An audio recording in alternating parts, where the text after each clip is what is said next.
একেই বলে চমক। একেবারে শেষ পর্যন্ত অপেক্ষা করালো বিসিসিআই। সব জল্পনা কল্পনার অবসান ঘটিয়ে অবশেষে ঘোষণা হয়ে গেল টি-20 বিশ্বকাপ 2026-এর জন্য ভারতের 15 সদস্যের দল। আর এই ঘোষণাতেই ঝাঁকুনি খেলো গোটা ক্রিকেট দুনিয়া, কারণ শুভমান গিল নেই। আচমকা দলে ফিরলেন ঈশান কিষান, সহ অধিনায়ক করা হলো আকসার প্যাটেলকে। বন্ধুরা, আগামী 7ই ফেব্রুয়ারি 2026 থেকে ভারতের মাটিতেই শুরু হতে চলেছে টি-20 বিশ্বযুদ্ধ। আর তার আগে নিউজিল্যান্ডের বিরুদ্ধে যে টি-20 সিরিজ খেলা হবে, সেই টি-20 সিরিজেই এই বিশ্বকাপের স্কোয়াড খেলবে।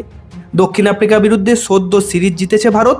সাধারণত এমন সিরিজের দলটাই বিশ্বকাপে যায়, কিন্তু এইবার সব হিসাব উল্টে দিল নির্বাচক কমিটি। সবথেকে বড় ধাক্কা, সহ অধিনায়ক শুভমান গিল বাদ। ফর্মে নেই সেটা ঠিক, কিন্তু প্রশ্ন একটাই, তাহলে এতদিন সহ অধিনায়ক করে রাখার মানে কি ছিল? তার জায়গায় সহ অধিনায়ক হলেন আকসার প্যাটেল। অলরাউন্ডার হিসাবে নির্ভরযোগ্য, চাপ সামলাতে অভ্যস্ত, এই বার্তাই দিল বোর্ড। চমক এখানেই থামেনি, জিতেশ শর্মা দলে নেই। যাকে ফিনিশার বলা হচ্ছিল তিনি বাদ, অথচ আসল ফিনিশার রিঙ্কু সিং দলে ফিরলেন। তাহলে প্রশ্ন এখন থাকছেই, দক্ষিণ আফ্রিকা সিরিজে রিঙ্কুকে খেলানো হলো না কেন? আর সবথেকে বড় সারপ্রাইজ, ঈশান কিষান 2 বছর পর জাতীয় দলে ফেরা, আর সেটাও সরাসরি বিশ্বকাপের স্কোয়াডে। সৈয়দ মুস্তাক আলী ট্রফিতে 517 রান, স্ট্রাইক রেট প্রায় 200, ফাইনালে 51 বলে বিধ্বংসী সেঞ্চুরি, ঝাড়খণ্ডকে এনে দিয়েছেন প্রথম জাতীয় টি-20 খেতাব। শেষ টি-20 খেলেছিলেন 2023 সালের নভেম্বর মাসে, আর এখন সোজা 2026-এর বিশ্বকাপের স্কোয়াডে।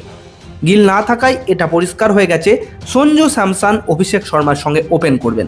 কিন্তু এখানে আরও একটা বড় প্রশ্ন, ফর্ম যদি মাপকাঠি হয়, তাহলে সূর্যকুমার যাদব কি শুধু অধিনায়ক বলেই দলে খেলছেন? এই বিতর্কও কিন্তু এখন শুরু হয়ে গেছে। তো বন্ধুরা, এবার আপনাদের জানাবো টি-20 বিশ্বকাপ 2025-এর ভারতের 15 সদস্যের দল। তবে তার আগে আপনারা কমেন্ট করে অবশ্যই জানাবেন, টি-20 বিশ্বকাপের দলে শুভমান গিলের বদলে ঈশান কিষানের সুযোগ পাওয়াটা ঠিক নাকি ভুল। তো তাহলে টি-20 স্কোয়াডে আমরা অধিনায়ক হিসাবে দেখব সূর্যকুমার যাদবকে, সহ অধিনায়ক হিসাবে দেখব আকসার প্যাটেলকে।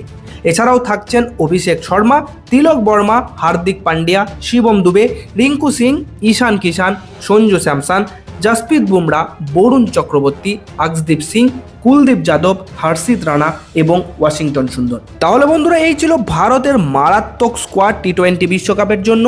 শেষ প্রশ্ন আপনাদের কাছে একটাই, এই দল কি ভারতের মাটিতে বিশ্বকাপ জিততে পারবে, নাকি আরও চমক অপেক্ষা করছে? আপনার মতামত কমেন্টে জানাতে ভুলবেন না। ভিডিওটি ভালো লাগলে লাইক করুন, চ্যানেলটিকে সাবস্ক্রাইব করে পাশে থাকা নোটিফিকেশন বেলটি প্রেস করতে ভুলবেন না। ধন্যবাদ।